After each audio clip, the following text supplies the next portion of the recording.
24x7 news Bengal আপনারা দেখছেন 20 December. এই মধ্যে আমি রয়েছি রবীন্দ্র সদনের শিশির মঞ্চ, যেখানে সাংস্কৃতিক সংস্থা রবি মল্লারের পক্ষ থেকে এখানে অনুষ্ঠিত হচ্ছে এক সাংস্কৃতিক অনুষ্ঠান। আসুন দেখে নিন তারই কিছু মুহূর্ত।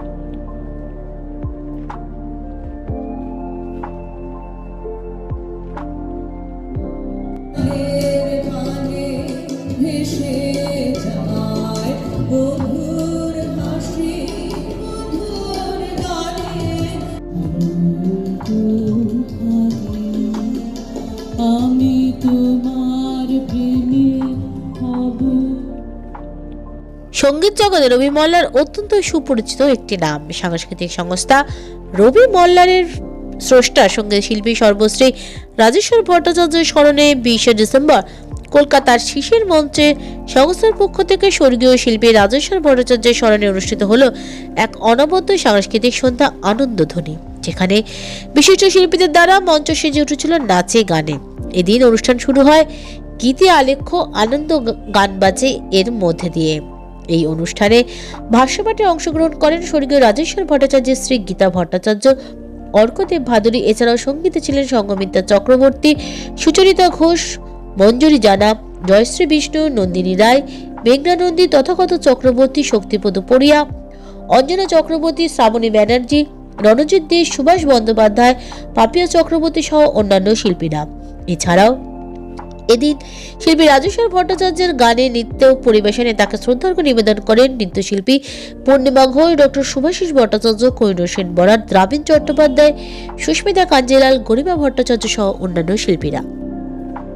রবি মল্লার 72 সাল থেকে চলছে। আমরা দীর্ঘ বড় বড় অনুষ্ঠান করেছি, অনেক নামী মানে গায়ক গায়িকারা এখানে গান গেয়েছেন। তো আজকের এই অনুষ্ঠান তো সত্যি আমার খুব ভালো লাগলো যে সবাই খুব খুশি হয়েছেন, বললেন যে হ্যাঁ খুব ভালো আমাদের আয়োজন। দেখা যাক সামনের বারে কী হবে।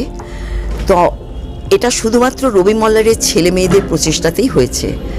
দেখুন, আমরা কোনো স্পন্সরশিপ পাই না, কিছুই না, ওরা নিজেরাই নিজেদের উদ্যোগ নিয়ে করে। এটাই আমার কাছে সবথেকে বড় আনন্দের, যে রবি মল্লার রাজেশ্বর ভট্টাচার্যের অনেক কষ্টের সন্তানের মতো, তো এটাকে যে ওরা বাঁচিয়ে রেখেছে, এর জন্য আমি ওদের কাছে কৃতজ্ঞ। আমি ডক্টর সুভাষিস ভট্টাচার্য বলছি। রবি মল্লারের সাথে দীর্ঘদিনের আমার পরিচয়। আমার নাচ আরম্ভ হওয়া বলা যায় রায়সাদার গানের সাথে, বিভিন্ন অনুষ্ঠানে পারফরমেন্স করেছি। অসম্ভব গানের একটা মাদকতা ছিল ওনার গানের, মানে সবাই থেকে একটু আলাদা। যে রবীন্দ্রনাথের গানটা উপলব্ধি করে গাওয়া, যে প্রাণশীলক যে রিপ্রেজেন্টেশন, সেটা একটা দারুণ সুন্দর। তো আমার খুব ভালো লাগতো ওনার প্রোগ্রাম করতে। ব্যক্তিগতভাবে উনি আমাকে খুব ভালোবাসতেন। আজকে এই আমন্ত্রণে এসে সত্যি আমার সত্যি খুব মনের দিক দিয়ে ভীষণ খুশি। এবং মানুষটা নেই ঠিকই, কিন্তু মনে হচ্ছে যেন আমাদের সাথেই উনি রয়েছেন। নমস্কার, আমি পূর্ণিমা ঘোষ। আজকে এসছি প্রয়াত রাজেশ্বর ভট্টাচার্যের স্মরণে অনুষ্ঠানটা করছি। আমি খুব খুশি হয়েছি, কারণ ওর সঙ্গে আমি খুব কম 2-3টে নাচ করেছি। তখন কত কম বয়স ছিল রাজেশ্বর, মোটামুটি তখন দারুণ গাইছেন। এই জন্য আজকে আমি এখানে এসে খুব খুব আনন্দিত যে ওর গানের সঙ্গে আমি নাচবো, এটা আমার বেশি ভালো লাগছে। আর তার আসলে কবিগুরু রবীন্দ্রনাথ ঠাকুরের গানে রাজেশ্বরদার অবদান তো অনেকটা, এবং উনি একটা অন্য স্টাইল সৃষ্টি করেছিলেন, একদম ডিফারেন্ট। আমরা যেরকম শুনে আসি তার চেয়ে অন্যরকম একটা স্টাইলাইজেশন, এবং সেটা প্রত্যেককে মুগ্ধ করেছিল, যেটা একসময় ভীষণভাবে দেবব্রত বিশ্বাসের কণ্ঠের গানগুলো একদম অন্যরকমভাবে ধরা দিত। অনেক বছর পর রাজেশ্বরদার গানও অন্যরকমভাবে ধরা দেন, যেমনি পীযূষকান্তিদার গানও অন্যভাবে ধরা দিয়েছিল আমাদের সাথে। কিন্তু আমার তাই জন্যে ওনার প্রতি মানে আমি ছোট থেকে বড় হওয়া তো ওনাদের গান শুনে, আর ওই যে স্টাইলাইজেশনটা আমার এত পছন্দের ছিল।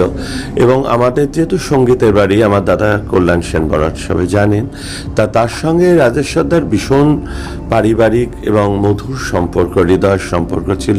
সেই সূত্রে আমাদের সাথে অনেক যোগাযোগ, এবং গান নিয়ে উনি রবীন্দ্র ভাবনা নিয়ে যেভাবে ওনার গায়কিটা চেঞ্জ করেছিলেন এবং গায়কিটা উনি সৃষ্টি করেছিলেন নতুন করে, সুর তাল লয় বজায় রেখে, রবীন্দ্রসঙ্গীতের এসেন্স বজায় রেখে একটা নিজস্ব স্বতন্ত্রতার যে সৃষ্টি করেছিলেন, তার জার্নির গল্পগুলো আমাদের সাথে হতো। তাই জন্যে আমি জানি যে কিভাবে ওনার কোন ভাবা বেগ কাজ করেছিল, কোন প্রেক্ষাপটে উনি কোন গানগুলি কোনভাবে গাইবেন, সেইগুলো দীর্ঘ আলোচনাগুলো আমরা শুনতাম আমাদের। আসলে কত ছোটবেলা থেকে যে সর্বশ্রী রাজেশ্বর ভট্টাচার্যের কাছে গান শিখছি আমার নিজেরা সত্যি মনে নেই। আমাকে মজা করে বলা হয় যে বটগাছ। আসলে রবি মল্লার ওরকমই আমার আরেকটা দ্বিতীয় বাড়ি, বা আমাদের গুরুমা শ্রীমতী গীতা ভট্টাচার্য এবং আমাদের গান দাদা, আমি গান দাদাই বলতাম। তো রাজেশ্বর ভট্টাচার্য সম্পর্কে কি বলি, মানে বিগত কত বছর ধরে কত ছাত্রছাত্রী উনি তৈরি করেছেন, এবং আমরা সকলে মিলে ভালোবেসে রবি মল্লারকে এগিয়ে নিয়ে যাওয়ার চেষ্টা করছি। আজকে শিশির মঞ্চে দাঁড়িয়ে সেটাই বারবার মনে হচ্ছে যে মানে উনি থাকাকালীন আমরা রবীন্দ্র সদন, শিশির মঞ্চ সবই করেওছি। আগামী দিনে নিশ্চয়ই সেগুলো আবারও করব। অলরেডি আমরা শিশির মঞ্চে আজকে অনুষ্ঠান করেছি। এবং গত 2023 সালে প্রয়াত শ্রী রাজেশ্বর ভট্টাচার্য রবীন্দ্রসঙ্গীত জগতে নক্ষত্রপতন ঘটেছিল, আপনারা সকলেই জানেন। এবং তারপরেও আমরা রবি মল্লারকে একসাথে রাখতে পেরেছি, এগিয়ে নিয়ে চলেছি। এবং আজকের অনুষ্ঠান তারই ফলস্বরূপ। আজকের অনুষ্ঠানে বিভিন্ন খ্যাতনামা শিল্পীরা নৃত্য পরিবেশন করছেন, এবং রবি মল্লারের যত ফলোয়ার আছেন ডিজিটাল মিডিয়া এবং অন্যান্য মাধ্যমে, তারা প্রত্যেকে এসেছেন, আমাদেরকে সহযোগিতা করছেন, আমাদেরকে অনুপ্রাণিত করছেন।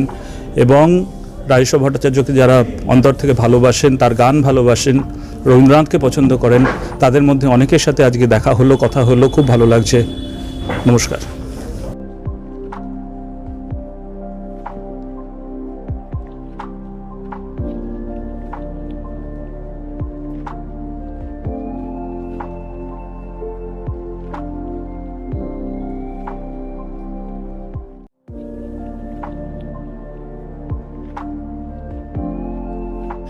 24x7 নিউজ বেঙ্গলের সঙ্গে থাকুন, সাথে থাকুন, দেখতে থাকুন সব খবরের জন্য চোখ রাখুন আমাদের চ্যানেলে।